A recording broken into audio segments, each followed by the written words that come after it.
नमस्ते, मैं चंद्रभूषण। 27 जुलाई के शाम को दिल्ली के ओल्ड राजेंद्र नगर में एक बेहद ही दुर्भाग्यपूर्ण घटना घटी। यहाँ राव आईएएस है, जो कि काफी फेमस इंस्टीट्यूट है, और उसी के मीन्स बेसमेंट में उसके काफी बच्चे लाइब्रेरी में पढ़ रहे थे। कुछ बच्चों का ये कहना है कि वो वहाँ पे एग्जाम देने आए थे, जो कि उनका ऑप्शनल का पेपर था। कुछ बच्चों का ये कहना है कि वहाँ पे वो नॉर्मल जो लाइब्रेरी में स्टडी करने आते हैं वहाँ पे आते हैं, क्योंकि यहाँ पे बहुत सारे ऐसे कोचिंग संस्थान हैं जहाँ पे कि उनका अपना लाइब्रेरी है, लोग वहाँ पे पढ़ते भी हैं। और उसी के बाद बरसात हुई और उसके बाद कहना है कि सीवर फट गया, सीवर का पानी अंदर आ गया, और जिसके कारण बच्चे निकल नहीं पाए और 3 बच्चों की मौत हो गई है। ऑफिशियल यही है, 2 लड़की और 1 लड़के। लेकिन वहां जाने के बाद और काफी सारे बच्चों के बाद से जब बात आप कीजिए तो वे कहते हैं कि नहीं, जो नंबर है वो 10 से 15 है, लेकिन अभी तो हम बेसिकली जो ऑफिशियल एस्टिमेट है उसी को लेकर चलेंगे। और अगर उन्होंने मौत का आंकड़ा छुपाया है तो वो 2 से 3 दिन में पता चल भी जाएगा, क्योंकि सबके माँ बाप आएंगे तो पेरेंट्स के आने के बाद ये बिल्कुल भेद खुल जाएगा कि मीन्स एक्चुअली में कितने बच्चों की मौत हुई है। ये घटना बेहद ही दुर्भाग्यपूर्ण है और सबका पुलिस जो डिपार्टमेंट है उनका कहना है कि लगभग 7:19 पे उनके पास ये मैसेज आया कि यहाँ पे ओल्ड राजेंद्र नगर में इस तरह की घटना हो गई है। उन्होंने वहां पे फिर डिजास्टर रिस्पांस टीम को भेजा और ये लेकिन काफी देर चला। ये लगभग देर रात तक ये घटना हुआ और मीन्स डिजास्टर रिस्पांस टीम ने अपना काम किया और उसके बाद जो है बच्चों को निकाला गया। मेन मुद्दा यहाँ पे 2-3 चीज का है। पहला तो यह है कि जो बेसमेंट था, जो अधिकारी इस चीज को चेक करते हैं, उन्होंने इसी महीने उन्होंने आकर उनको इस बात की जानकारी दी थी कि बेसमेंट का आप यूज जो है कार को रखने, कार को पार्क करने या किसी स्टोरेज के रूप में रखिए, आप स्टूडेंट को नहीं पढ़ाइए। लेकिन इन सारे चीजों को दरकिनार कर दिया गया। जब आप ओल्ड राजेंद्र नगर और करोल बाग में जब आएंगे तो यहाँ आपको लाइब्रेरी ही लाइब्रेरी दिखेगा। किसी में जो है लाइब्रेरी में वो वहां पे कोई सेफ्टी इक्विपमेंट नहीं है। 95% से अधिक लाइब्रेरी बेसमेंट में है, मीन्स जो जमीन के नीचे है। और वहां पे क्या होता है कि लॉक सिस्टम है। अगर आपके पास मीन्स फिंगरप्रिंट है अगर आपका, तब आप लाइब्रेरी में जा सकते हैं, नहीं तो आप नहीं जा सकते, क्योंकि वहां पे जो है वो फिंगरप्रिंट से ही उनका लाइब्रेरी खुलता है। इसमें सबसे बड़ा दिक्कत क्या है कि अगर अंदर कुछ भी हो गया, अगर अंदर आग लग गया तो फिर बच्चों का वहां से भागना बेहद ही मुश्किल हो जाएगा। कल मैं खुद एक सीनियर अधिकारी से मिला, क्योंकि मैं वहां प्रोटेस्ट पे गया हुआ था, तो मैंने उनसे कहा कि आप यहाँ पे ये देखिए, कम से कम एक स्कूल खोलने का एक अपना नियम कानून है, एक रेस्टोरेंट खोलने का अपना नियम कानून है, एक लाइब्रेरी खोलने का अपना नियम कानून क्यों नहीं है? जिसको दिल कर रहा है लाइब्रेरी खोल दे रहा है। 1 रूम है तो 5 बच्चों का लाइब्रेरी, 2 रूम है तो 10 बच्चों का लाइब्रेरी, बड़ा सा जगह मिल गया तो 20 बच्चा, 30 बच्चा, 50 बच्चा, 100 बच्चे का लाइब्रेरी।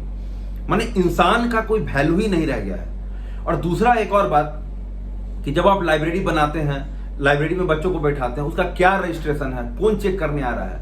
आप यहाँ आएंगे आपको लाइब्रेरी का पूरा जाल मिल जाएगा, लेकिन कहीं पे कोई सेफ्टी प्रिकॉशन नहीं है।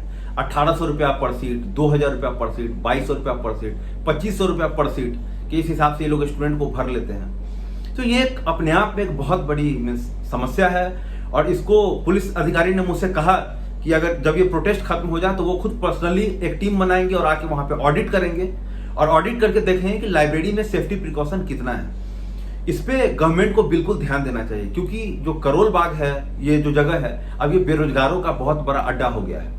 भारत ही दुनिया में एकमात्र ऐसा देश है जहां पे 20 लाख से अधिक बच्चे एक ऐसे परीक्षा की तैयारी कर रहे हैं जिसमें केवल 800 सीट है। 20 लाख से अधिक बच्चे हर साल 13 से 14 लाख बच्चे एग्जाम देते हैं और 5 से 6 लाख बच्चे एग्जाम नहीं देते हैं, ये कह के कि मेरी तैयारी इस बार अच्छे से नहीं है। तो ये है कि एक पूरे का पूरा एक बेरोजगारों का एक पूरा अड्डा बन गया है। और साल 2017 से पहले लगभग आईएएस की जो लोग पास करते हैं यूपीएससी का एग्जाम, उसकी लगभग 5 साल उसका एवरेज था। लेकिन साल 2016-17 के बाद जब से भारत का ग्रोथ रेट घटा है, तब से अब लगभग जितने भी लोग यूपीएससी निकाल रहे हैं, औसतन 8 साल लग रहे हैं यूपीएससी क्लियर करने के लिए। तो ये जो भी बच्चे जो यूपीएससी की तैयारी करना चाहते हैं, मेरा उनसे बिल्कुल रिक्वेस्ट है कि आप पहले कोई नौकरी ले लें, चाहे आप बीए करके, चाहे आप बीटेक करके, पहले आप कोई नौकरी करें। एक बार जब आप नौकरी करना शुरू करें, फिर आप ऑनलाइन तैयारी की तरफ देखें। माना शुरू में 1 घंटा आपको टाइम मिलेगा, बाद में आप सैटरडे संडे को टाइम निकालिए। आप अगर स्ट्रेटजी बना के चलेंगे, आपको लिटरली आप टाइम निकाल सकते हैं। लेकिन यहाँ पे आके बिना पैसा कमाए और फिर बेरोजगारी में 6 साल, 7 साल, 8 साल, 9 साल, 10 साल बिताना, ये बहुत ही गलत स्टेप है। तो सबसे पहले मैं उम्मीद करता हूं कि इस घटना का मीडिया कवरेज तो अच्छा हुआ है, फिर पुलिस जांच करेगी कि इंस्टीट्यूट वाले किस तरीके से लाइब्रेरी चला रहे हैं और अपने क्लासरूम का कैसे ध्यान दे रहे हैं। 200 बच्चों का क्लासरूम, 300 बच्चों का क्लासरूम, इस तरीके से क्लासरूम भरा रहता है। तो अभी है कि कोचिंग वालों का ध्यान इस पे जाना चाहिए कि सिर्फ और सिर्फ पैसा कमाना वो जरूरी नहीं है। आप देखिए, कोई चार्टर्ड अकाउंटेंट का तैयारी करता है तो उसका एक एग्जाम है, कोई मीडिया का तैयारी करता है उसका एक एग्जाम है, लेकिन किसी कोचिंग में किसी को यूपीएससी का एग्जाम तैयारी करना है, उसका कोई एग्जाम नहीं है। कोई बीए में 20% ला रहा है, आओ यूपीएससी का तैयारी कर लो। अरे दुनिया का दूसरा सबसे कठिन परीक्षा माना जाता है, भारत का ये सबसे कठिन परीक्षा माना जाता है, काफी लेंदी एग्जाम है। आप कुछ तो एक पैरामीटर रखिए कि हाँ मेरा कोचिंग इंस्टीट्यूट है, इस टेस्ट में अगर तुमने 70% ले आया, 80% ले आया कोचिंग के टेस्ट में, अगर वो एक टेस्ट रखे और इतना परसेंट लाए तो हम तुमको एडमिशन देंगे। इस चीज पे भी बात होना बहुत जरूरी है। एक्चुअली इस घटना ने कई लोग की आंखें खोल दी हैं। स्टूडेंट लोग भी पहले कहते थे कि हमको पॉलिटिकली अवेयर होने का कोई जरूरत नहीं है, हम तो यूपीएससी का तैयारी करने आए हैं। लेकिन इस घटना ने सबकी आंखें खोली हैं कि अगर हम इसे राजनीतिक स्तर पर डायलॉग नहीं बनाए तो फिर यही होगा, फिर किसी लाइब्रेरी में आग लगेगा, फिर किसी क्लासरूम में आग लगेगा और फिर 50 बच्चे 100 बच्चों की मौत होगी। उम्मीद है शासन, सरकार सब लोग मिलकर इस पे काम करेंगे और इस मुद्दे को अब निपटाना बहुत ज्यादा जरूरी हो गया है। स्टूडेंट के सेफ्टी पे, स्टूडेंट के भविष्य पे, स्टूडेंट के जिंदगी पे ध्यान देना बहुत ज्यादा जरूरी हो गया है। उम्मीद है मेरा ये वीडियो आपको पसंद आया होगा। मेरे वीडियो को लाइक करें और इसे मेरे चैनल को अधिक से अधिक सब्सक्राइब करें। धन्यवाद।